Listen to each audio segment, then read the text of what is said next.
Bendito Deus, Pai querido, Pai santo que estás nos céus, nós te louvamos. Obrigado, Senhor, por mais um dia que tu nos concede. Obrigado pela tua graça, pela tua paz. Obrigado pelo teu amor manifestado em nosso Senhor Jesus Cristo. Obrigado pela revelação da salvação. Amado Pai, guarda os meus irmãos, abençoa os nossos ouvintes, abençoa a tua igreja. Manifesta, Senhor, o teu poder na vida dos meus irmãos, na cidade e no campo. Querido Senhor, ouve a nossa petição. Nós te pedimos em nome de Jesus. Amém. Saudamos a todos com a paz de nosso Senhor Jesus Cristo. Voltamos para apresentar o programa Toca o Clarim, programa da Escola Teológica União e Crescimento, a Unicresce. Estamos com a edição 1148 e o tema de hoje, meus amados irmãos, é um tema especial para o nosso coração. Quando o nosso Deus se revela, se manifesta através da palavra, é necessário dar ouvidos, é necessário ouvir e entender a manifestação do Senhor. Agora, muitos têm conhecimento parcial das Escrituras, conhece até certo ponto, se acomoda e fica por isto. Depois vêm os problemas e depois muitos prejuízos. Nós temos exemplos de pessoas que não liam a palavra de Deus praticamente, não tinha atração, desejo pela leitura. Depois tiveram problemas mais sérios, como, por exemplo, ficar privado da visão e não entender, não tinha o benefício do conhecimento. Então é importantíssimo conhecer a palavra do nosso Deus.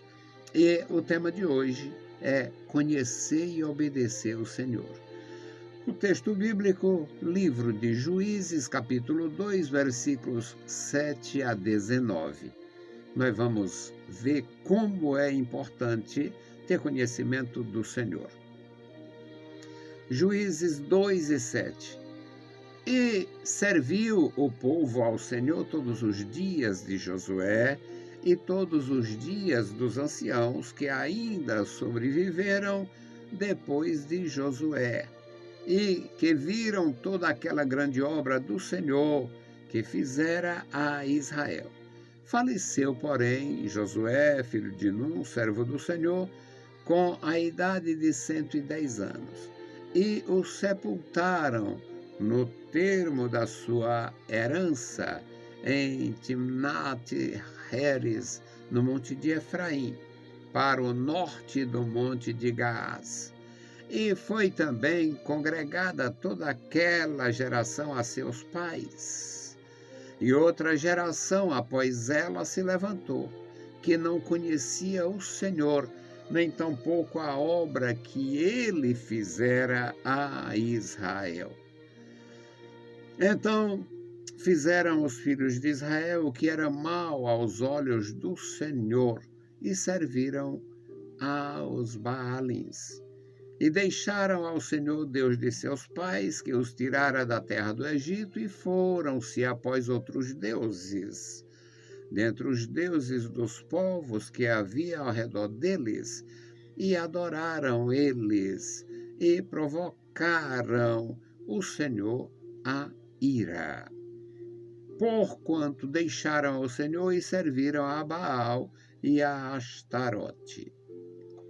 Por isso a ira do Senhor se acendeu contra Israel e os entregou na mão dos espoliadores que os despojaram, e os entregou na mão de seus inimigos em redor. E não puderam mais resistir diante dos seus inimigos. Por onde quer que saíam, a mão do Senhor era contra eles para o mal. Como o Senhor tinha falado e como o Senhor lhes tinha jurado, e estavam em grande aflição. E levantou o Senhor juízes, que os livraram da mão dos que os despojaram. Porém, tampouco ouviram os juízes.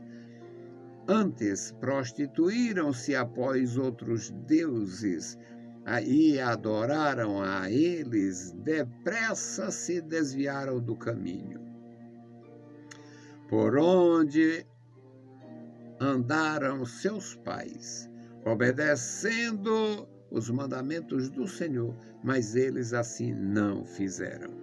E quando o Senhor lhes levantava juízes, o Senhor era com o juiz e os livrava da mão dos seus inimigos, todos os dias daquele juiz, porquanto o Senhor se compadecia deles pelo seu gemido, por causa dos que os oprimiam e afligiam. Porém, sucedia que, falecendo o juiz, reincidiam e se corrompiam mais do que seus pais, andando após outros deuses, servindo-os e adorando-os. Nada deixava das suas obras, nem do seu obstinado caminho. Louvado seja o nosso Deus pela leitura em sua santa palavra, uma leitura que é uma denúncia contra o povo de Deus que se desviou, contra gerações inteiras por se desviarem, se afastarem do princípio da fidelidade e da obediência. Bendito Senhor, Pai amado, Pai santo, nós lemos a Tua palavra e pedimos a Tua graça e direção. Abençoa os nossos irmãos, os nossos ouvintes, toma em Tuas santas mãos cada vida, Senhor, aqueles que terão contato com as nossas publicações e os nossos irmãos sempre conosco na audiência. Abençoa, Senhor, toda a Tua igreja, todo o Teu povo, guarda cada vida. Em nome de Jesus Cristo, nós te pedimos. Amém.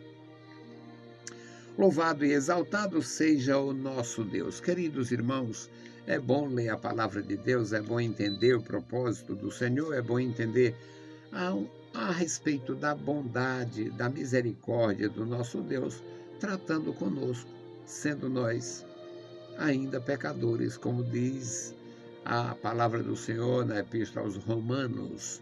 Paulo, o apóstolo dos gentios, escrevendo a respeito da nossa redenção, e ele diz que Deus fez aquela maravilhosa obra através de nosso Senhor Jesus Cristo e nos resgatou da nossa vã maneira de viver, nos justificou pelo poder de Deus, pelo poder de Jesus Cristo, pela obra redentora de nosso Senhor Jesus Cristo, mesmo assim, sendo nós pecadores, sendo nós ainda pecadores.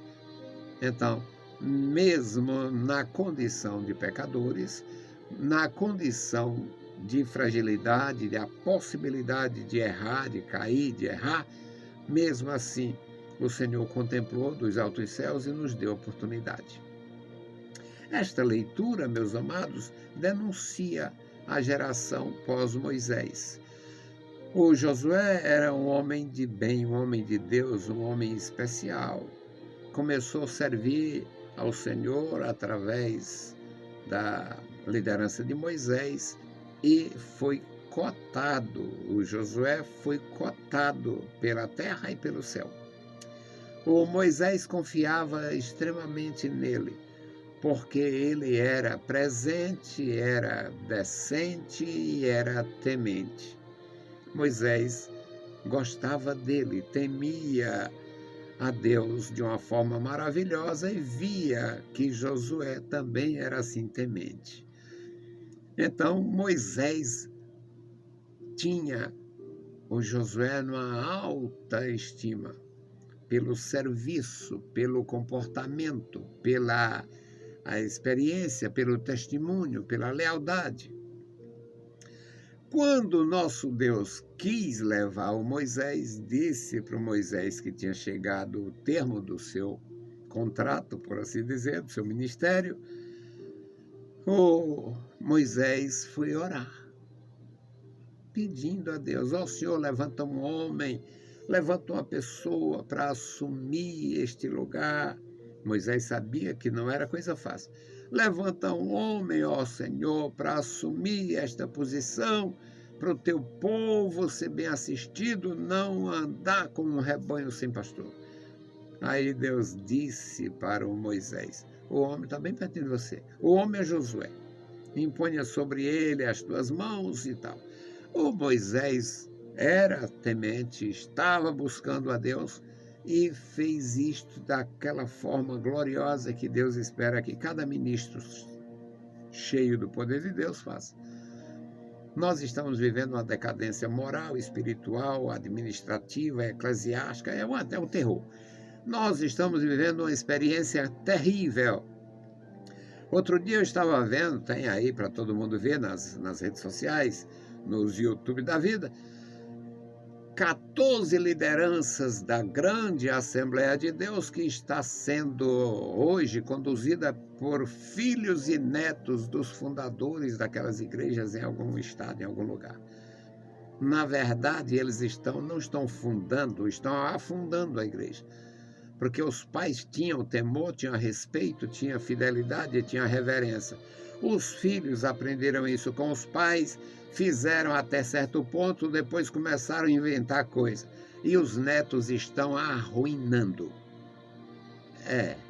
A igreja não é feudo, a igreja não é reino, a igreja não é espólio, não existe o espólio de Jesus para ninguém. Então estão fazendo um desastre. O nosso Deus, na sua infinita compaixão, sabia: Moisés é decente, Moisés é temente, Moisés é crente, Moisés é cheio da graça, Moisés está preocupado com o bem-estar do povo e Moisés não é onisciente, mas eu sei que o homem é Josué. Aí Deus ordena, o Moisés obedece, consagra o Josué e o Josué assume o comando do povo. Esse texto que nós lemos diz que o povo serviu ao Senhor todos os dias de Josué. Josué era assim, temente, obediente, fiel, e foi um incentivo à fidelidade e ao temor durante todo o seu tempo. O povo serviu ao Senhor todos os dias, durante os dias de Josué, todos os dias de Josué, e todos os dias dos anciãos, aquela geração, aqueles homens que representavam os clãs na nova nação. Resultado, o Josué morreu. É o caminho de toda a terra. Josué morreu. Aqueles anciãos morreram. O Eleazar, o sacerdote, filho de Arão, na verdade, neto, morreu.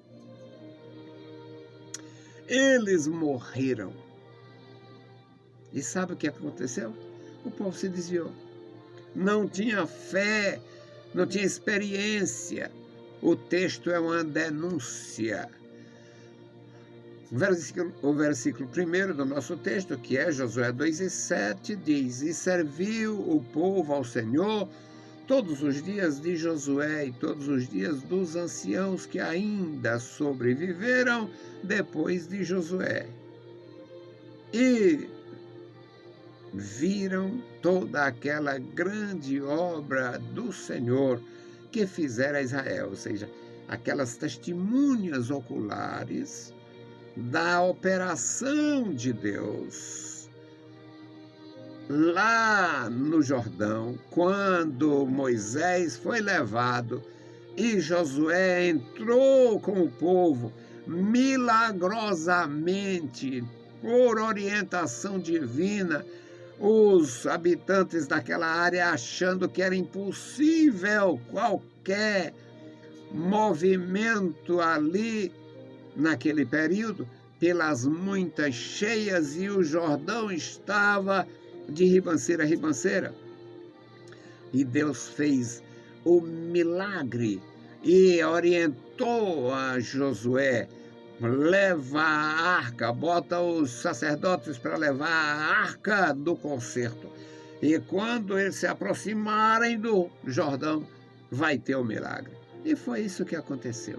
Então, aqueles homens que passaram o Jordão a pé enxuto, no auge, no momento da sua cheia mais profunda, também morreram. E o que diz o versículo 8 é isto: faleceu Josué, filho de Num, servo do Senhor, com 110 anos. Sepultaram na sua herança, na sua propriedade, na parte que lhe coube por sorteio, em herança, em Timnat-Heres, no monte de Efraim, e foi congregada também toda aquela geração a seus pais. Isso aqui significa todos morreram, aqueles que passaram o Jordão, todos aqueles também morreram.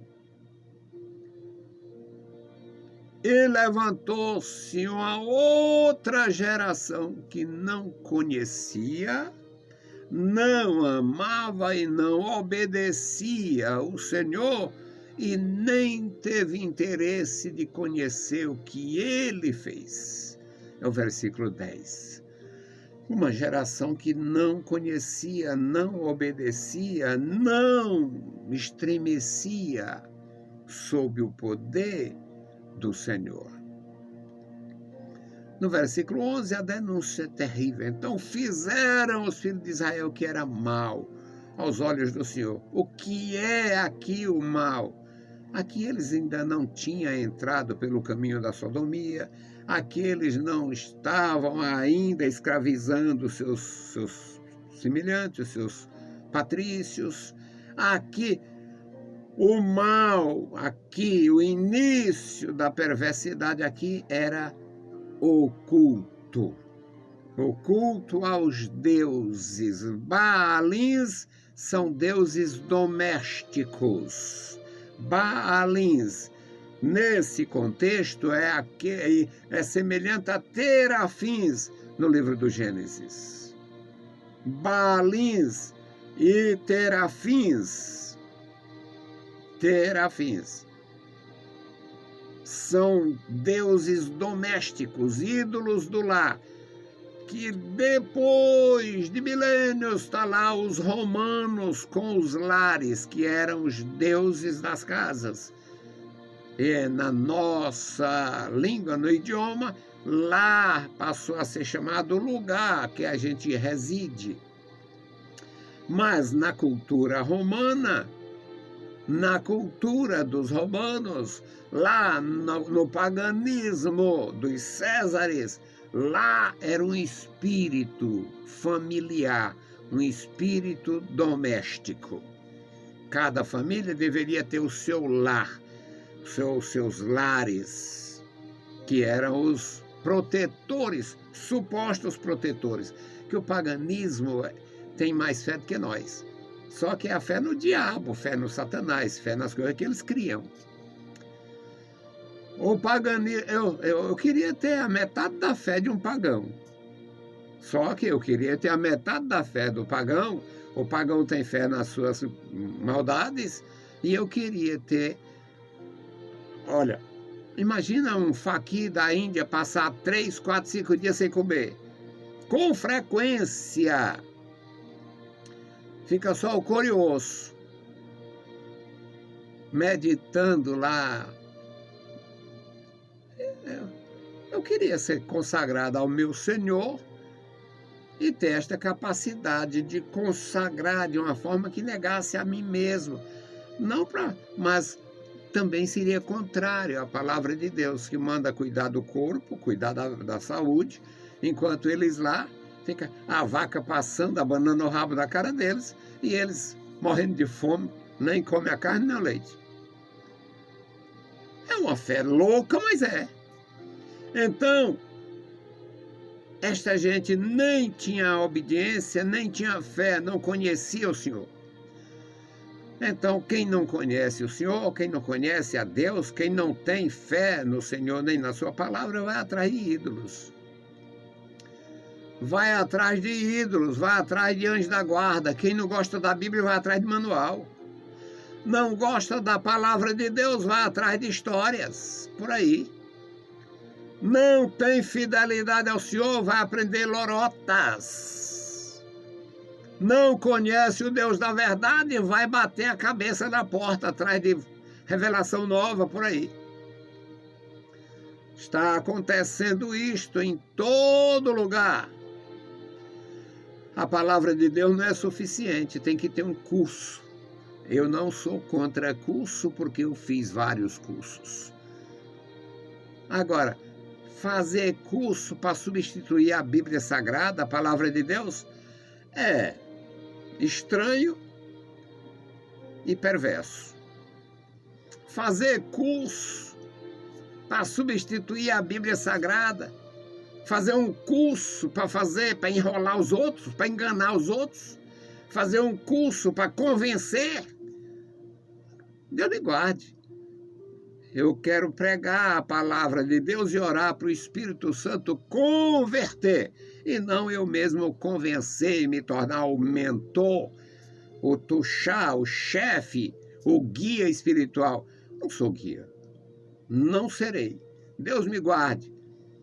Eu sou um orientador, um ajudador da igreja do Senhor, mas eu ajudo com a palavra, lendo, orando, ensinando, exortando. Então, meus amados, a geração que não conhecia o Senhor fez o mal. Aqui no versículo 12, diz que eles deixaram o Deus de seus pais, deixaram o Senhor e foram após outros deuses e provocaram a ira do Senhor. Deixaram o Senhor e servirá a Baal e a Astarote, o versículo 13. E aqui no versículo 17 diz que eles não ouviram os juízes, pelo contrário, se prostituíram. E aqui não era sexo. Isso aqui era culto diabólico, é prostituição espiritual. Claro que em alguns contextos, em alguns casos, existia a celebração da fertilidade e havia também bacanais. Mas nem toda a adoração pagã envolvia imoralidade. Agora, toda adoração pagã é prostituição. Todo ídolo induz a prostituição espiritual. É maligno. Pode ter o nome que tiver, mas é cristão, era um apóstolo, era um padre, era um papa, era um pastor, que daqui um dia vão canonizar pastor. Principalmente os mais sem vergonha que pode aparecer. Vai ser canonizado. Canonizar papa, canonizar pregador, canonizar idiota. O senhor é idiota, irmão vento, irmã lua, irmão sol, irmã terra. Canonizaram o idiota. Porque ele era assim. Irmã cobra, irmão jumento. Tinha um que tudo era irmão para ele. Irmão fogo, irmã cachoeira. Era um louco, um idiota. Canonizaram o idiota. Daqui a um dia vão estar canonizando idiota. Idiota pastor, idiota pregador por aí. Agora, meus queridos, todo culto aos ídolos é visto pelo Senhor como prostituição ou infidelidade. É prostituição neste sentido, de ser prática desonrosa, injusta e infiel. Principalmente alguém que diz, eu sou cristão. Aí adora quem aparece, adora o diabo, inventa coisa. Consagraram um santo novo, lá e vai atrás. Então, aqui é a denúncia da palavra de Deus. Os filhos de Israel fizeram mal diante do Senhor e não era como Sodoma e Gomorra, não era como na ilha de Lesbos, não era prostituição física, podia até envolver em determinado lugar, mas a prostituição mencionada e denunciada, prostituição espiritual, culto aos ídolos de qualquer natureza. Nós vamos hoje, meus amados irmãos, fazer a intercessão por uma família pequena, muito pequena. Na verdade, não existe família pequena. Neste caso aqui, é apenas o casal e uma filha. É o Paulo César, a Jerusa e a Isabela. Nós vamos orar por eles, mas nós temos uma relação de amizade com os pais, com os irmãos, com as irmãs, com a família toda. Então, vamos orar pelo irmão Paulo César, pela irmã Jerusa e pela sua filhinha, a Isabela. Vamos agradecer a Deus pela vida deles. Querido Deus, Pai Santo que estás nos céus, nós te louvamos, te exaltamos, bendizemos, agradecemos pela tua bondade. Obrigado, meu Senhor, pela tua grandeza. Obrigado, meu Senhor, pelo teu amor manifestado em nosso Senhor Jesus Cristo. Obrigado, Senhor, pela tua igreja. Continua conosco, nos abençoando, nos guardando, nos ajudando, Senhor, no nosso dia a dia. Abençoa nossos irmãos na cidade, no interior, nossa audiência, toma em tuas santas mãos e todos os que terão contato, Senhor, com as nossas publicações. Fala com os meus irmãos, abençoa e guarda cada um, Senhor. Agora te apresentamos o Paulo César, a Jerusa e a filhinha deles. Toma, Senhor, esta família em tuas santas mãos e abençoa os seus familiares, os familiares de ambos, ó Senhor, guardando, livrando, dando a tua proteção e a tua graça. Pai maravilhoso, Senhor do céu e da terra, ouve a nossa petição. Em nome de Jesus Cristo, nós te pedimos. Saudamos a todos com a paz de nosso Senhor Jesus Cristo. Se o Senhor permitir, a gente volta. Deus vos abençoe. Leiam a Bíblia Sagrada e a graça de nosso Salvador repouse sobre vós. Amém.